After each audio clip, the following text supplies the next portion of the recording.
All right, it's Matt Kelley, it's Matty Riser, it is podcast day, and Matty, it is Elimination Chamber weekend, buddy. We're here.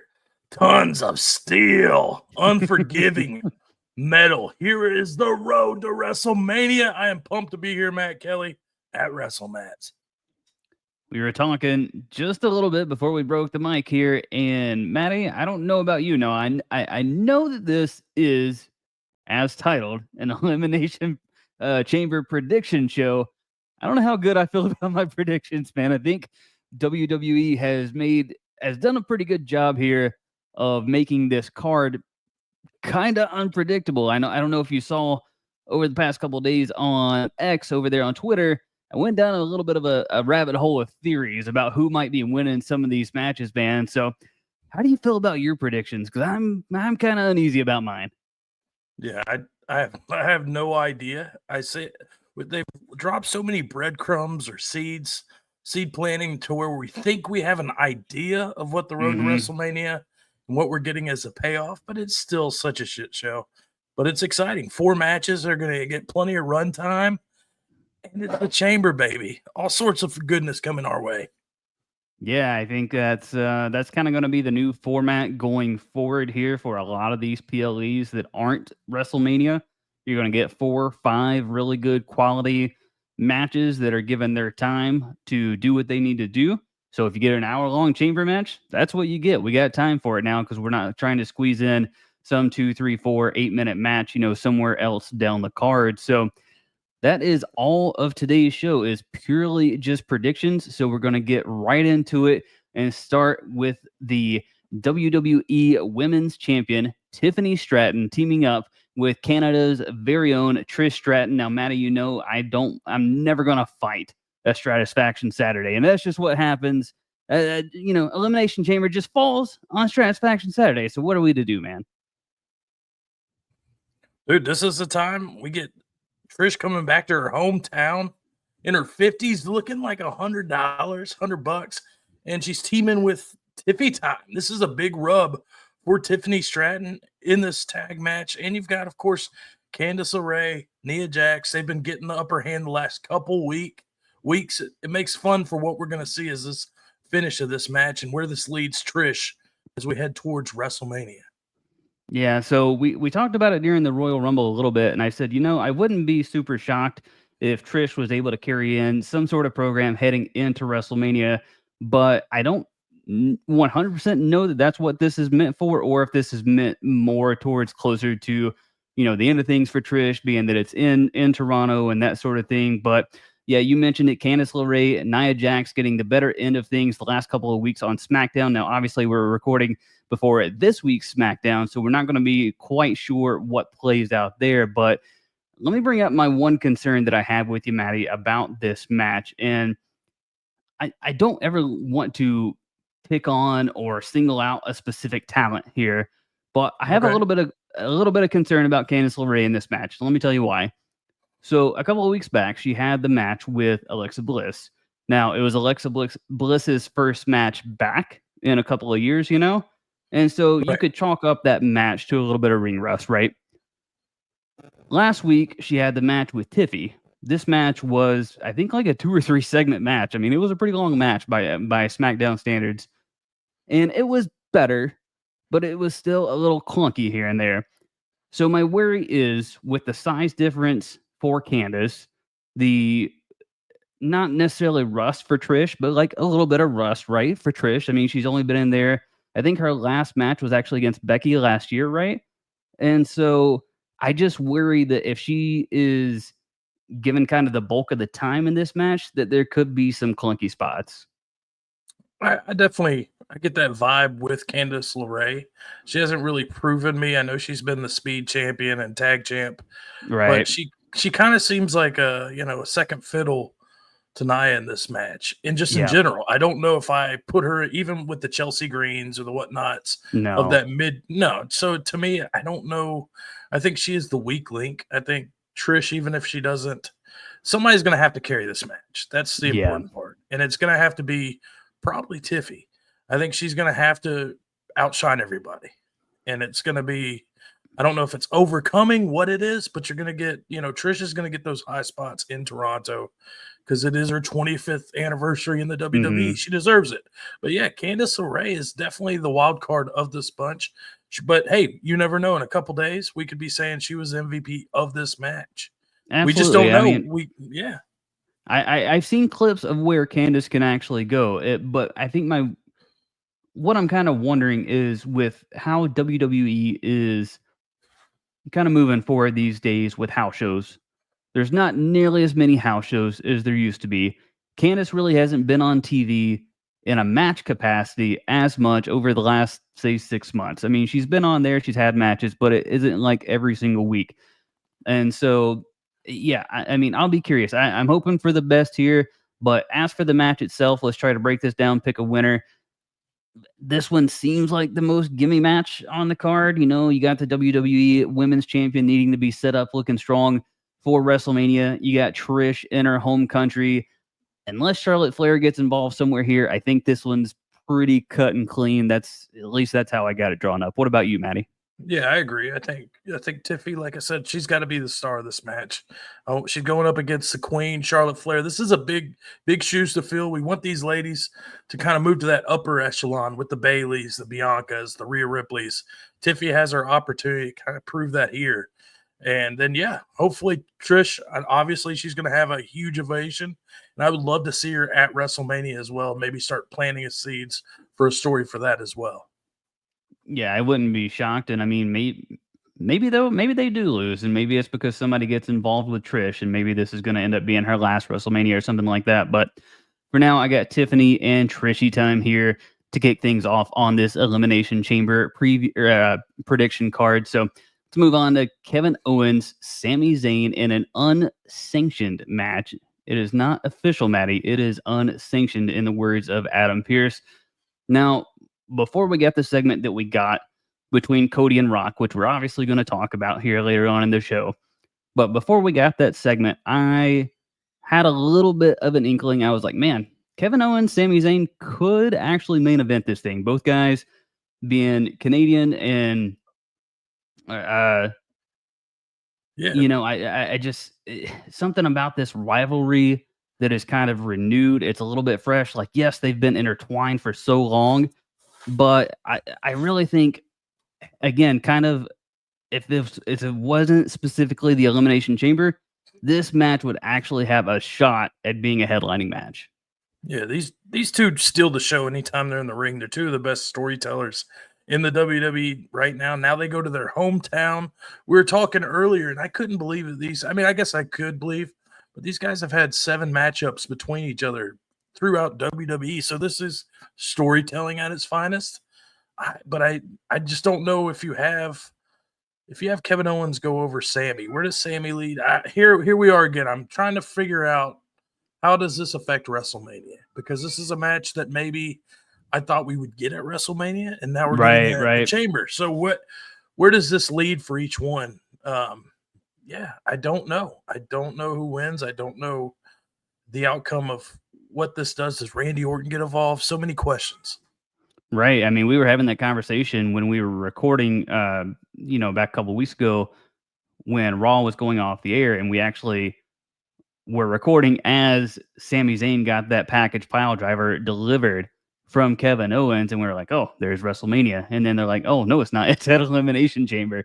And so, yeah, to your point, it's interesting to see where it's going to go and where it's going to put both men at WrestleMania, because I would argue, Matty, that both men actually need a win as well. Sami Zayn, a lot of Sami Zayn's story has been him just trying to find a spot to get back on his feet, find his place on the card. Kevin Owens, 3 straight losses clean pretty much to Cody Rhodes. Both guys really need a win right now. Yeah, and I think that's where there's so much riding on this match. We know it's going to be a good one, but how is the outcome going to affect WrestleMania implications? Because if you do have KO win, he stands tall, then what do we do with what Sami just kind of moves down to that mid card? Is it Karrion Kross that kind of, I would think he would be the logical choice.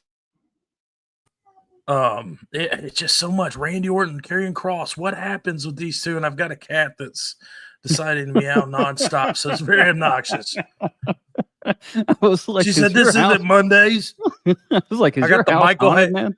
Yeah, I got the Michael Hayes of cats. But yeah, dude, God, we keep, it's the question mark. It just keeps showing up. We don't know. It's predictions, but it's so much just right now. It's an opinion of what we think, how this is going to play out.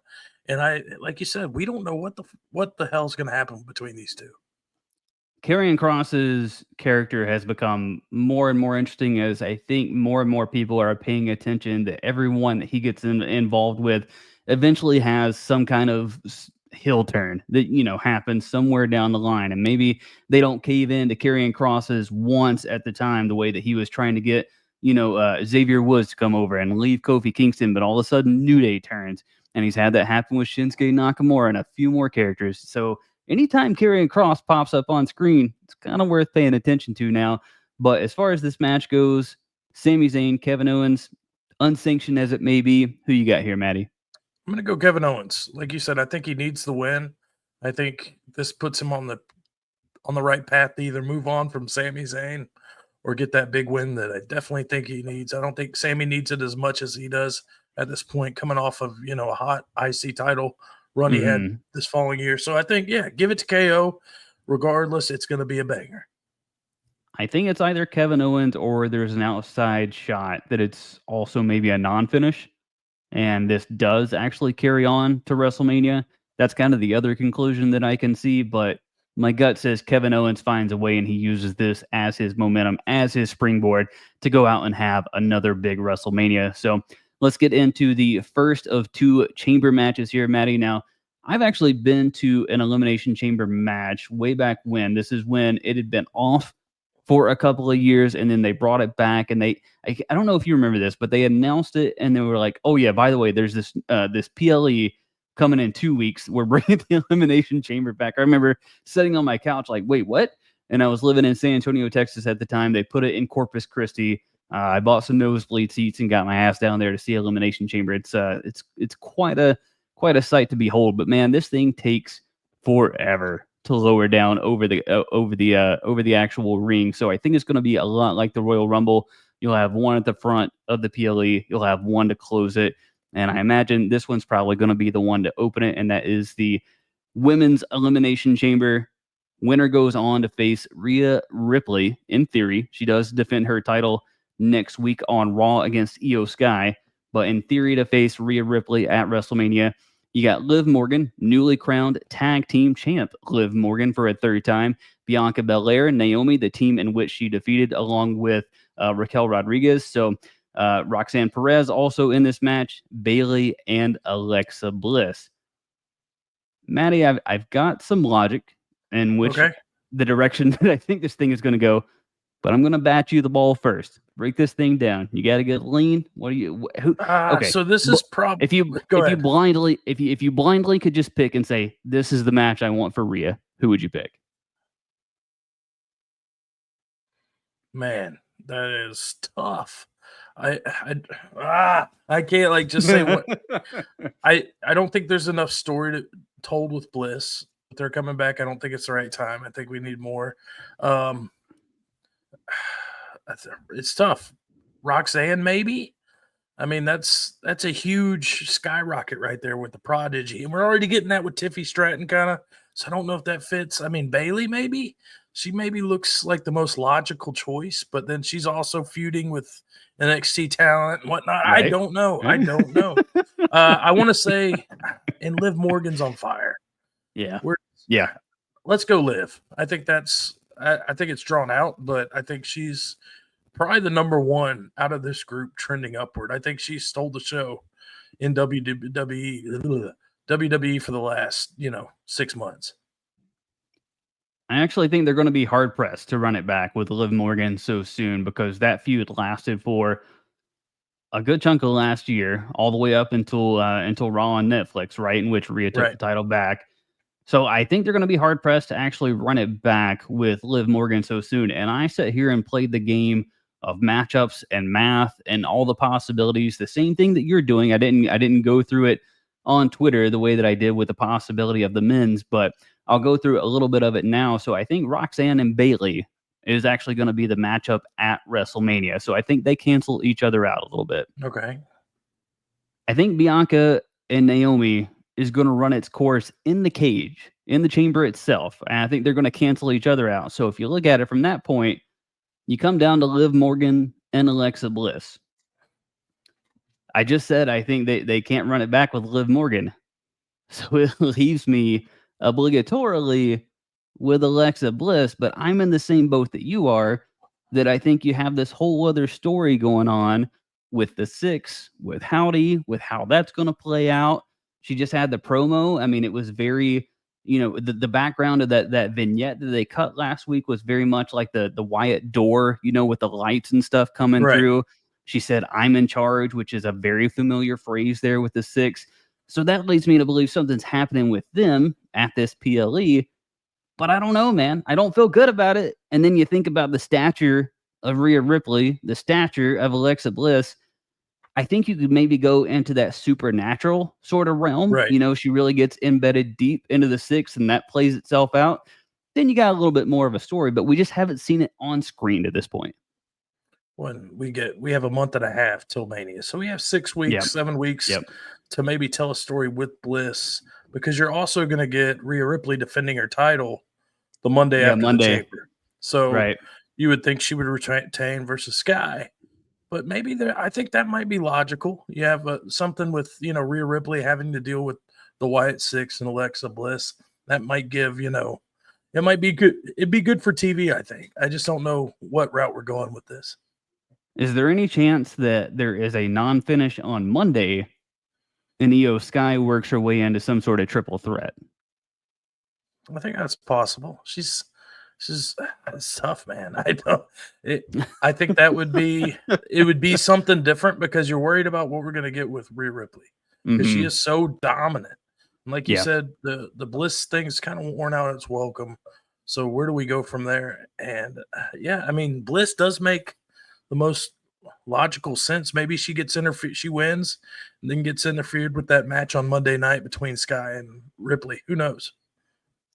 I think there's a possibility that Jade Cargill pops up. I think there's a possibility that the rift again just plays out between Bianca and Naomi. Same thing with Roxanne and Bayley. There's just so many different ways that this can go. I think WWE has done a really good job at making this a little unpredictable. And I know a lot of people are going to, somebody inevitably on the internet is going to say, "Oh, it's way too predictable." And I think I think you're just bemoaning to bemoan at that point. I think we're getting pulled in a lot of different directions right now. I think it's something the WWE audience has been asking for. And just on a little bit of a side question, Matty, do you feel like since this Triple H regime has kind of set in, especially over, say, the last 6 months or so, do you think the lid is a little bit tighter on the leaks, on the script, on the plans, that sort of thing for WWE? Oh, absolutely. We don't know what's going on. I mean, if we can't tell you what's going to happen, you used to be able to predict. We used to fantasy book and be able to book the show ahead of time. But now you don't know what's going to happen on a week-to-week basis, and I love it that way. That's what makes it fun, is letting your mind wander. You can kind of brain think, but you can also let it play out. We have so many stories still to play out. The Jade Cargill, what is going on there? The Wyatt Six, so many questions surrounding this match that, could play in itself or could be a wait and see approach. So yeah, crazy, man. Is Morgan your pick? Is Bliss your pick? Who's your? You got a ride or die right now. Who's your pick? I'm gonna go Morgan. I think that's. Okay. I feel the most confident there, just with her being able to carry the load going into Mania.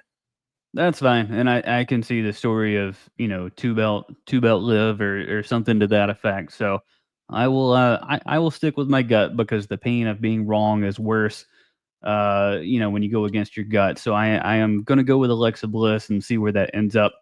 Let's move into the men's chamber. The winner of this match is set to face Cody Rhodes at WrestleMania for the Universal Undisputed WWE Championship. John Cena, of course, declaring himself in. He has 3 wins in the chamber. He would be going for number 4 to try to tie Triple H. Drew McIntyre, CM Punk, Seth Rollins, Logan Paul, and Damian Priest. Now, if you don't, go ahead and go give us a follow over there on X, on Twitter at WrestleMats. You can scroll and find my theories, my rabbit holes that I went down after the Rock and Cody promo about what exactly is going to happen in this Elimination Chamber match, and I basically broke down the story, kind of reasons why each possibility or each person in this match has an out, has a way to win, has a way, kind of the reasons to go on and face Cody Rhodes at WrestleMania. So, Matty, what is your take on this one, buddy? Because I'm back and forth between between about 20 options right now. Yeah, I mean, to me, it's two people. I don't want to see John Cena, but this is the last chance to headline WrestleMania. The Mhm. quest for the title, I get it. But like I said, we haven't seen John Cena. We've seen more of The Rock than we've seen John Cena in 2025. Very irritating from everything else we're getting from the WWE universe and just overall. But the Cena turn into Super Cena. But to me, it looks like it. To me, I want to see CM Punk. I think that's the quick and narrow path. He's got that feud with Cody. Does Cody turn into corporate Cody?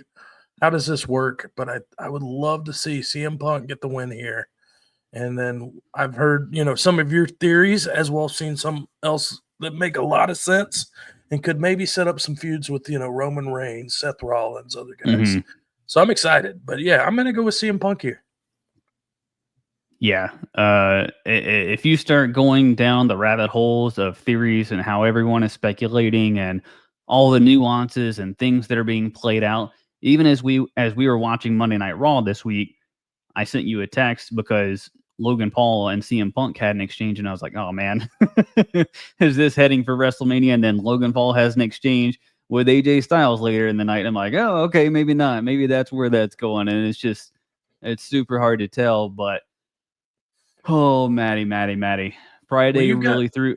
Yeah, well, go you have ahead. a lot that you posted on Twitter. I think you should kind of go Mm. through. I mean, I think you have put out a lot of good content when it came to your theories on this match and where this could lead. I think you should definitely break some of that down because I think it made a lot of sense.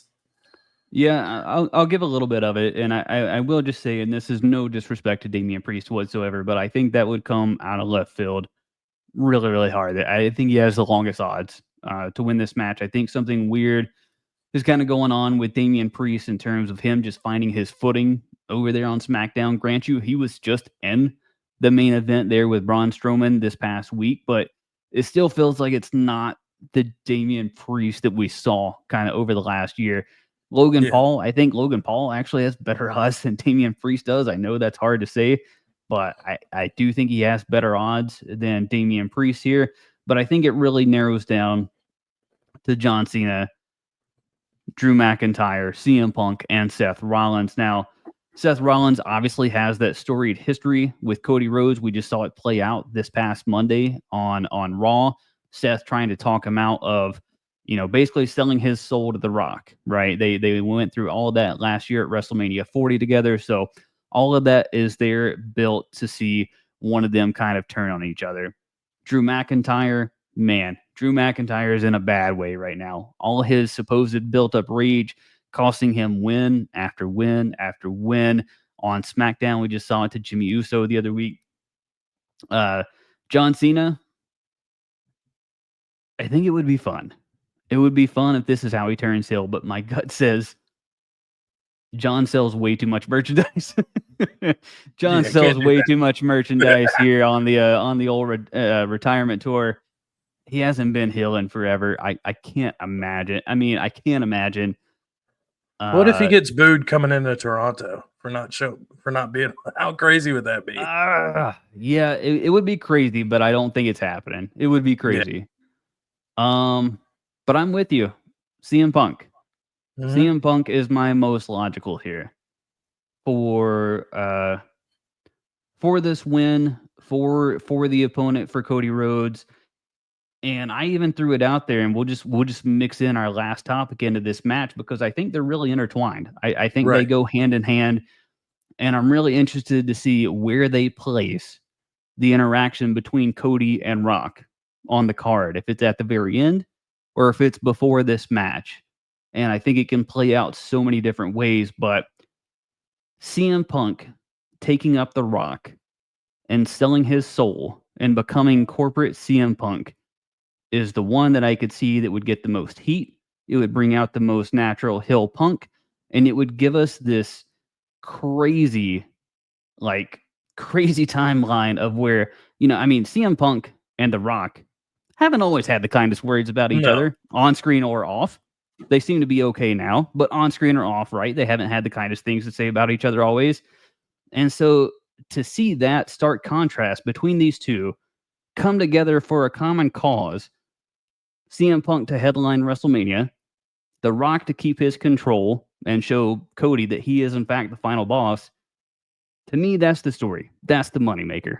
Now, is it going to happen? No freaking clue. Really no clue. But to me, that's the way I would run it. I also saw, which kind of goes in with what you're saying, is we have CM Punk win the Chamber. Cody turns down The Rock to teach Cody a lesson. The Rock says, I'm going to face you at Mania. So basically stealing CM Punk's spot. Right. That's where CM Punk calls in his favor. Roman Reigns says, Heyman. Yeah, Roman Reigns says, I'm facing The Rock. That way you get set that up. But I just don't know. There's too many moving pieces. You're trying to play chess and checkers, and something's got to happen though with The Rock. Yeah, it's hard to know which.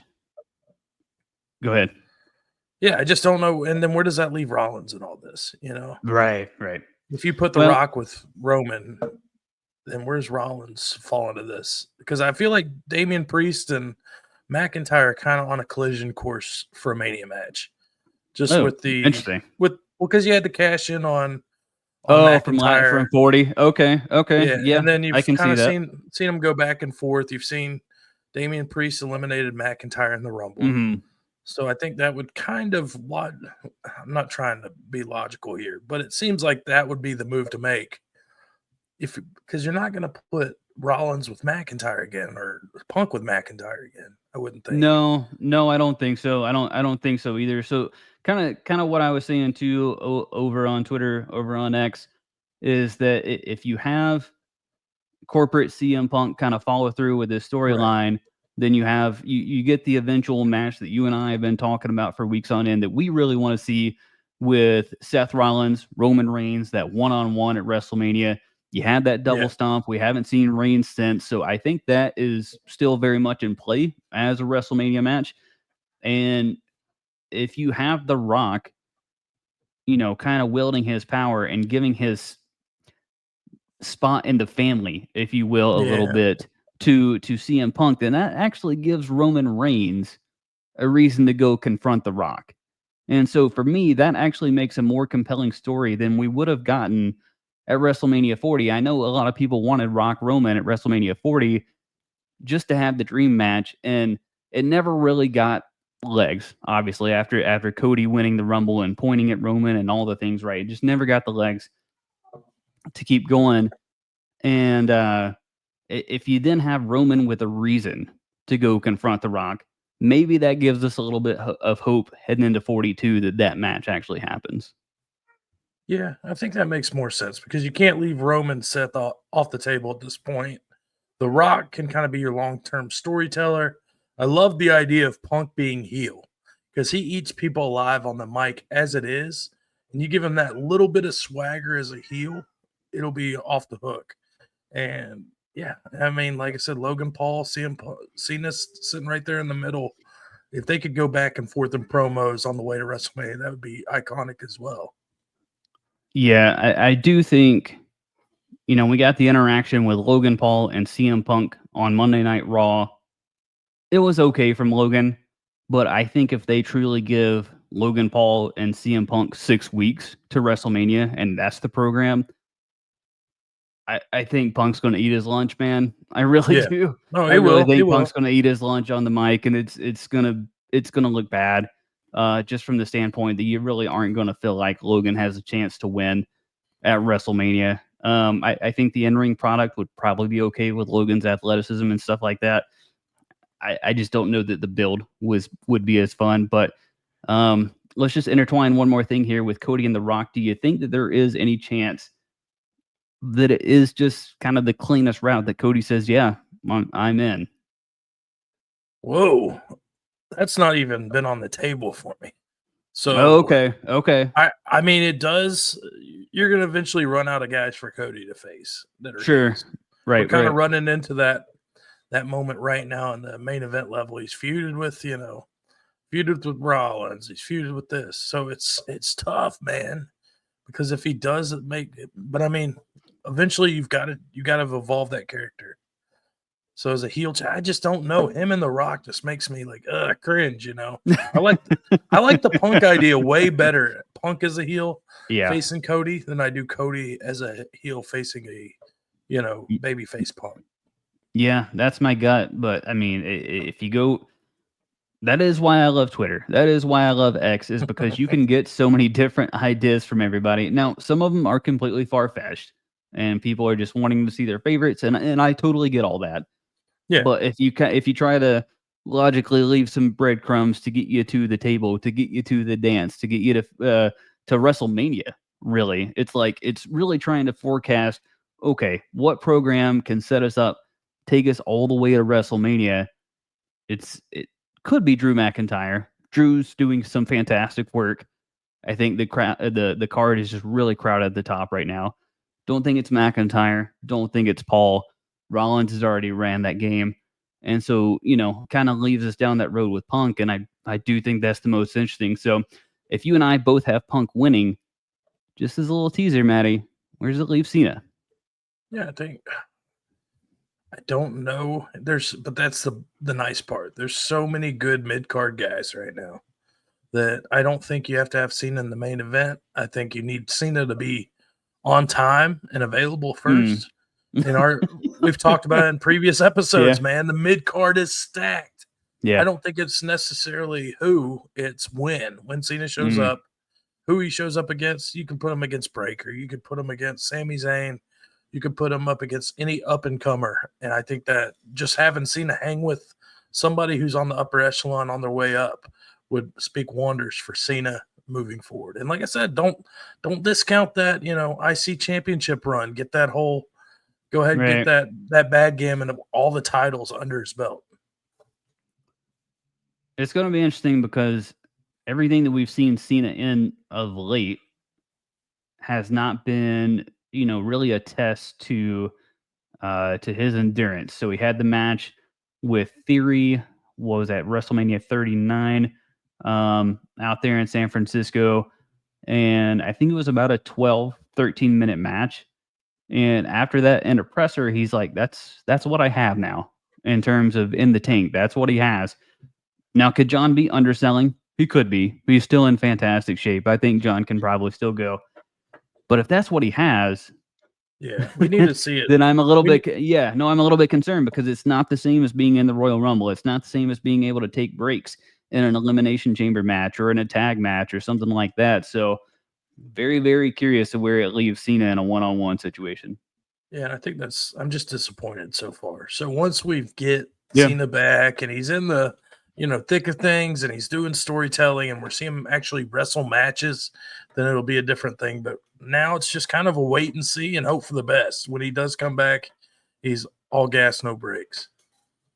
All right, so to wrap this thing up, you're on CM Punk? Definitely CM Punk. Yeah, I can't. Oh, man, if I change my mind now from the fantasy booking that I had in our John Cena retirement tour show, which if you haven't heard that, go back and check that out a couple episodes ago. But I think if I projected John to lose and CM Punk to win then, and then I come off of it and change my mind now, only for that to actually come back and happen, I would just, oh God, that would feel the worst. Well, so let's go the other way. Is that who you're saying? If it wasn't CM Punk, you'd be picking John Cena to win? Yeah.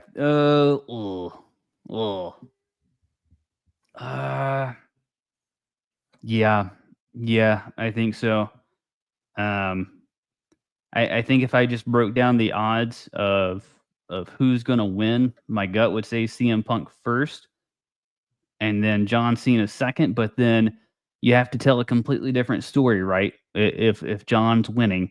So if John's winning, now Matty, you don't think there's any way that Rock doesn't play a role in Cody Rhodes' match, right? At WrestleMania 41, like he's going to play some sort of role in that match, right? Yeah, there's got to be some kind of storytelling there. If it's not at Mania, it's after Mania, the night after Raw. There's got to be something set Nah, I in think it's place. Mania. Yeah. Yeah, it's too So big of a he's too big of a part of the WWE product now to not tell a story. So I mean, if that's the case, then the story is who is his puppet? Who is going to be going after his champion to be his champion? Who is selling their soul? And then you have to think, well, who can turn? Well, Drew McIntyre can't turn. I mean, he could stay heel, right? Logan Paul can't turn. Cena. Then you're looking at Cena, you're looking at Rollins, and you're looking at Punk. And so if we're saying Punk's not winning, it comes down to Cena Rollins. I don't like it would be weird if it was Rollins. I think it would have to be Cena. But then are we really saying that Cena is the guy that's turning? I don't know, man. I have a hard time getting there. Another thing to take in effect: CM Punk has not wrestled at a WrestleMania since 2013 and a loss to the Undertaker. Jesus. Wow. How The Undertaker. Oh, the Undertaker match was so good. Punk comes back, gets hurt last year, tears his tricep, misses Mania. Right. Probably would have been in the main event of one of the matches. Probably up against what, Drew McIntyre, you'd say, or whoever. Who was the champ? Rollins, right? Rollins. Yeah, it was Rollins. would've It was been- definitely going to be him. Him and Rollins were hot. Hot. Could you imagine if he gets shit on in the? I mean, dude, Punk's hot. He's in the match. I think he's got to win. He's got to go over here. I like your idea of him being a heel. I think that's great for television and for just us in general. Just shitting on people left and right would be amazing. But yeah, dude, 2013 was the last time we saw Punk in a main event match. God, that was so good. He really that was one of that was probably the Undertaker's last great WrestleMania match, if I'm being honest, because obviously 30 Good storytelling too. Right. The build for that one was great. Now 30, he had Brock, which obviously is where the streak was broken, but the match itself, I wouldn't say was nearly what it was with Punk. 31, you had Bray, and then after that, it just got slower and kind of clunkier and just not as good. So I think 29 there with Punk was really his last great WrestleMania match. But anyway, Matty, we made it through the card, man. That is the Elimination Chamber. We're going to be dropping Elimination Chamber content all week long leading up to the PLE there on Saturday. We are hot and heavy over on X, over on Instagram, over on the old TikTok, which I'm learning at the ripe old age of almost 37. And we are, it's the Wild West out there with that thing, buddy. But we are driving home that content. There's going to be a lot more interactive stuff going on. And of course, dropping this podcast every single Thursday. Matty, send us off, buddy. What do you got left here in the tank? It's Chamber Week, baby. Get ready. WrestleMats at WrestleMats, all sorts of interactive content. If you're not into the interactive content, we have plenty of match reels, history, quotes, anything and everything you could want from a wrestling podcast. I'm Matty Riser and MATT over there. Still pop. I laughed the second time I heard that too when I was listening. Anyways, at WrestleMats, check us out. Elimination Chamber. Let's get it. Enjoy it. See y'all next week.